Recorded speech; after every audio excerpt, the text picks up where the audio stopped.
going to hear from Mr. Peter Van Prague, the President of the Halifax International Security Forum, followed by some comments from the Minister of National Defence, followed by questions. Please go ahead. Thanks very much, and thank you, Minister. It's great to see you again in Halifax. I want to thank you and the Government of Canada for your continued support of the Halifax International Security Forum. Minister, you recognized from the very beginning the value of bringing democratic leaders together to have frank and open conversation about our shared defense and security. Your commitment to this conference and your enthusiasm when you're here are some of the reasons for its continued success. I also want to thank the City of Halifax. Its energy, its warmth, its hospitality instantly puts delegates at ease, which makes it easier for everybody to find common ground. As we host the world here this weekend, I'm conscious of the fact that we're on the eve of the 100th anniversary of the Halifax explosion. It was maybe a human tragedy like that should remind Canadians and Americans alike that their continent is not immune to the dangers caused by foreign conflicts. Looking back helps us understand that doubt, struggle, and injustice, just like democracy, reconciliation, and peace, are never quite complete. But through discussion, better understanding, and compromise, we can identify our common purpose today. Today, over 300 participants have traveled from over 80 countries to join a select group of fellow democratic thinkers to have a real conversation about international security and the challenges facing our nations now and into the future.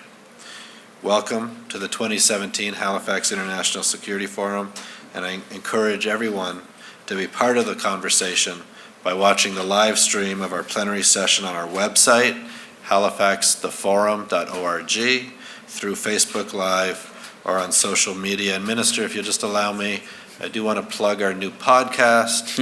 It is called Pete and Steve's The World. It is on our website. It is on iTunes. It is on Google Play. It is insightful. It is funny. It is a little bit irreverent. And I think everybody in the room's teenagers are going to love it. With that, again, Minister, thank you so much. It's so great to see you. And thank you. Thanks, Peter. I'm actually really happy that you're going to go mainstream with the social media, and you know how hard it is to please teenagers. My kids are not that age just yet, but they're already quite critical of me and what I do. So, good morning, everyone. It's a really privileged to be back here. I'm proud to also welcome everyone back to Halifax, and especially during Canada's 150th anniversary of Confederation. So thank you for being here as we launch the 9th annual Halifax International Security Forum, and you know what next year is going to be, an important year. This is now my third time here at HISF as Canada's Minister of National Defence. I can tell you that it's an event that I come and I look forward to every single year, because when before watching a conference from outside, I used to really relish the conversations, unique conversations that happened here. So this forum allows for an open and unique discussions. The discussions at HISF are passionate, they are forward-thinking, and they are extremely timely. The exchanges here are of great benefit to our home countries. They reinforce our partnerships. They contribute to the evolution of our alliances. In our busy and rapidly changing security environment, we need to have these discussions because we want to leave future generations with a more peaceful and secure world. Globally, we find ourselves in a complex environment. We are dealing with violent extremism that knows no borders. We are facing emerging threats from belligerent states and other entities, and we are trying to keep or build peace in places where there is little or no peace to begin with. Collaboration among partners and allies and adherence to the rule of international law is crucial to strengthening the global peace and security. And by working together in coordinating way, we can better manage the security threats to our nations. Now, Canada firmly believes that we must take a constructive approach. We need to address the root causes of conflict and instability in order to make meaningful contributions to the peace process.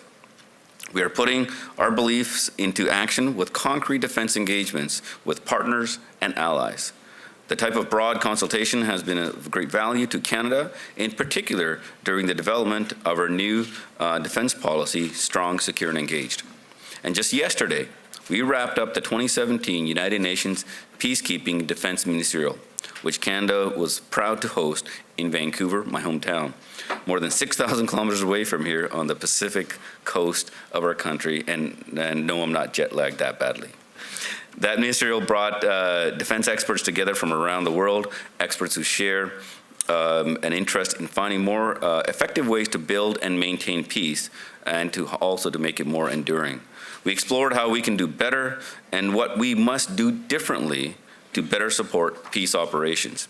Together, 48 delegations made new peacekeeping pledges that will help protect lives in conflict areas and help the United Nations, thereby us collectively, discharge its responsibility to build and preserve peace. I was especially pleased to see that 26 countries pledged to promote the participation of women in United Nations peacekeeping operations. I also take great pride in the fact that we announced the launch of the Vancouver Principles at the Peacekeeping Ministerial. These principles represent our commitment to preventing the recruitment and the abhorrent exploitation of child soldiers around the world. Let us resolve to build on this momentum here in Halifax. Here we are from around the globe engaging with our global counterparts on topics of international peace and security. And I know this will be an exceptional few days. And I would like to thank all the participants in advance for the valuable contributions, decision makers, experts, academics, including media, because all of you bring knowledge, insight, experience, and spirit to this forum, and it will serve us well in our discussions. Last, but certainly not least, I'd like to thank Peter and the entire HISF team for the tremendous work that they do every single year in putting this fantastic event together. And we are proud to host in partnership with you and your team. So ladies and gentlemen, Canada's commitment to the causes of global peace and security is absolutely unwavering. We have just announced Canada's contribution to United Nations peacekeeping, and we will also be especially attuned to the discussions about peace support operations over the course of this forum, and I look forward to starting that discussion. Thank you. Now we can open up for questions. A reminder to identify your agency and who you're directing your question at, and rebuttals are of course allowed. We'll start over here. Hello, my name is Nasser from Al Jazeera, the Washington Bureau. Sir, this year with all the changes we see, what would be challenge number one when it comes to this forum? Iran, North Korea, US policies. What would be the priority to look at from a Canadian perspective? Thank you very much. I think for not a challenge, but more an opportunity to reinforce and the conversation about multilateralism. Working together, working in partnership is absolutely crucial. When you look at the security challenges that we face around the world, it's only through partnership and collaboration that we can together have not only the collective will, but put our resources together and have an effective solution and the impact on the ground to reduce conflict and allowing diplomacy to work, and where force is required to bring that collective force quickly and effectively to deal with a threat and to allow the healing to begin for places like Iraq, so that bring that stability. So multilateralism, I think, is an extremely important piece that we'll be discussing here. Next question.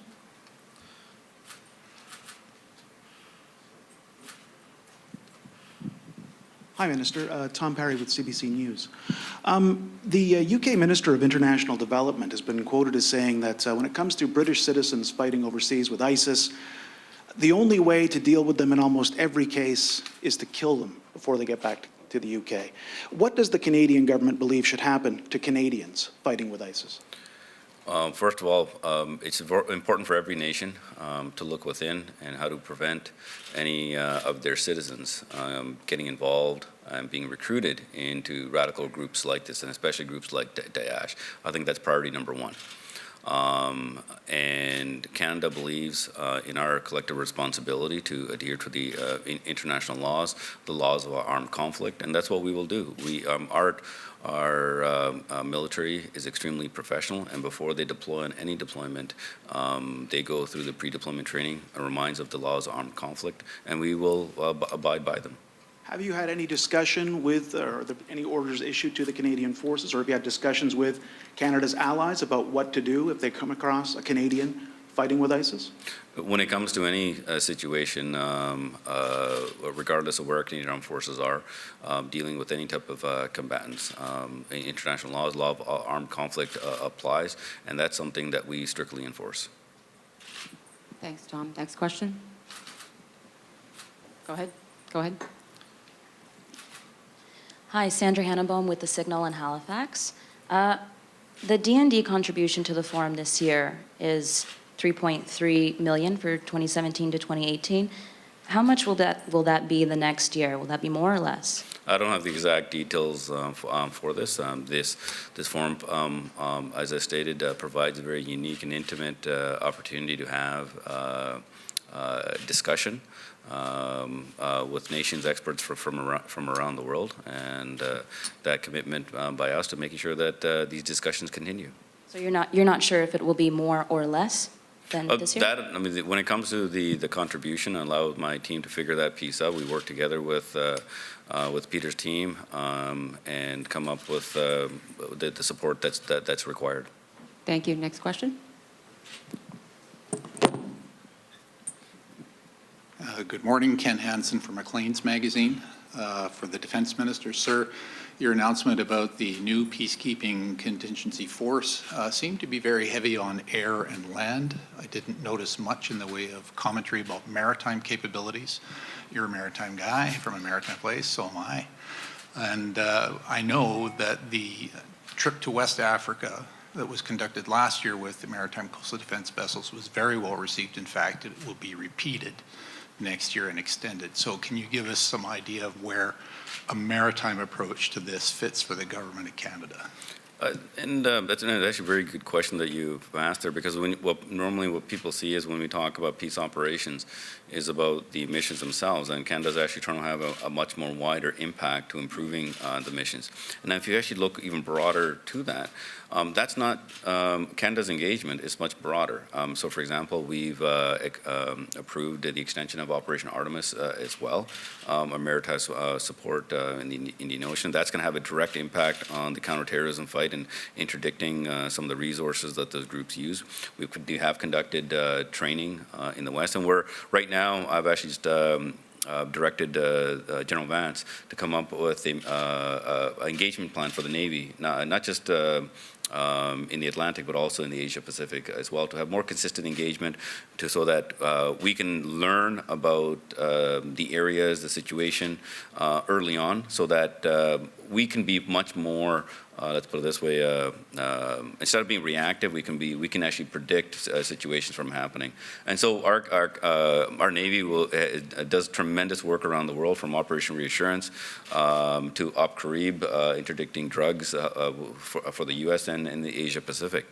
And so I'm looking forward to the Navy playing even a more significant role, because they bring some tremendous capability to the table. Do you have a follow-up, Ken? All right. Next question. Hi, Kellen Sundal with CTV Atlantic. Question for Forum President. Just wondering what's the economic impact for Halifax as a host city? And then a follow-up to the Minister, wondering if you're interested in moving this conference to the West Coast or outside of Halifax, and if not, why? Thank you for the question. I did have these numbers at one point, and they are large.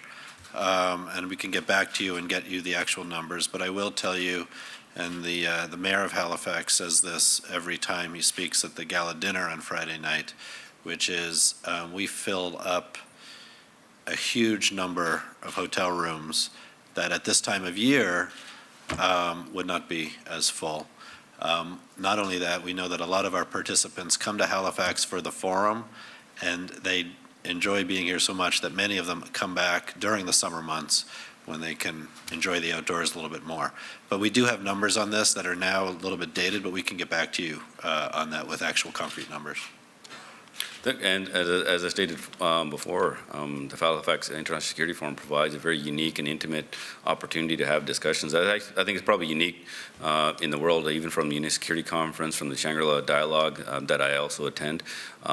Here you really do have an opportunity for everybody to be engaged. But like any a conference, we always look at trying to improve upon, and Peter's done some great work already in improving the discussions, and that's what we'll always work together and looking at ways to improve the opportunity to have those discussions. We have time for one more question. Hi, Minister. Monique Scotti with Global News. We had another senior official in the Kurdistan government this morning in the Globe and Mail calling for Canada to step in and try to mediate the dispute in northern Iraq. Do you see that moving forward in any capacity, the government getting involved, or is it kind of putting you guys in an awkward situation at this point? Canada's always will do our part where it's necessary. We've had a really good relationship with the Iraqi government. We've also obviously been doing some tremendous work within the Canadian Armed Forces and within the Kurdish areas as well. For us, stability is very important. We want to make sure that the Iraqi security forces and all our partners stay focused on the #1 threat, which is Daesh. And I just came back from the counter-Daesh meeting, which we held at the margins of NATO, where we talked about how the progress has gone extremely well. 95% of the territory has been retaken. That Daesh has small pockets that are left, but want to remind everybody that the threat is still not over. So what we're pushing for is unity so that we can actually focus on dealing with the main threat, but more importantly, making sure that the stability is there for the future. And this is an issue that the Iraqi government has to resolve internally. But I remind everybody, we can't allow the situation to be created to allow a group like Daesh to reconstitute or the next version of it to be created. Go ahead. Go. The special forces in northern Iraq have ceased their support role for the time being as a result of some of the conflict that's been going on. Do you see that mission resuming within the next few weeks, the next few months? How closely are you monitoring that situation, and how will you make a decision as to when they will restart their operations? No, so we made the decision to suspend some of that training. However, we continued on with the support that we've also been providing. For example, the counter ID training that we announced back in June is taking place or starting now. So that we will always continue to evolve the support for the coalition, and we're looking at opportunities now because the situation is changing, and you want to be a responsible coalition partner. You need to adjust with the changing environment, and when the situation is right, we will resume that training. Thanks. We do have time for two more. Tom, and right at the back, and then that'll be Hi, it. Minister. Just to follow up to what I was asking about before, if we're not ordering our troops or our allies to, seek out, kill Canadians fighting with ISIS, are you worried about what happens if they come home? And do you think that there's any possibility of rehabilitating someone who's been involved in an organization like this? When it comes to the foreign fighter questions, one of the things is the #1 priority for us is to making sure that security for Canadians and for Canada. Our defense policy is one of the reasons that the first thing we say is strong in Canada, making sure the Canadian Armed Forces has all the resources to be able to respond for any type of threat, including to natural disasters as well. When it comes to the what we do on operations, nothing changes. Our mission there to advise and assist and build the capacity of the Iraqi security forces, and will continue to do so. They have the rules of engagement for self-protection and the protection of their partners. Our security agencies that Minister Goodell is responsible for takes this issue extremely seriously in monitoring anybody that is returning to making sure that they don't pose a security threat. And so we will make sure that we put every type of resource and into place so that Canadians are well protected. I can't get into the hypothetical questions because that's about each individual. I'm not here to, our main priority is making sure that they don't become a threat to Canada. And that's the one thing that we'll be focused on first. That'll always be the number one priority, is the security of Canadians. Thanks, Tom. Thanks, Tom. Last one, right at the back. Hi, Olivia Lavery from the Signal in Halifax. I haven't noticed too much on the agenda that's specifically about global health as a security issue. So I'm wondering how Canada is approaching global health in terms of security, both internally and internationally. Actually, I'm glad you raised that question, because it's something that we do take extremely seriously, and we need to. When we conducted our defense policy review, we went through the various types of scenarios that Canada or the Canadian Armed Forces might be involved in. So we have taken that into account, making sure that we have the right capabilities to be able to respond in support of any type of global health crisis. We've we actually demonstrated this quite well with the Ebola crisis, where we provided unique capabilities. So we are taking this extremely seriously, even though it may not be part of this discussion. Because it is a real threat, and we will work very closely with Minister Goodale and Minister of Health on these topics. Thanks very much. That concludes the press conference. Feel free, if you have any follow-ups, to approach myself or Lindsay Doyle with the press team, and enjoy your day. Okay, thank you.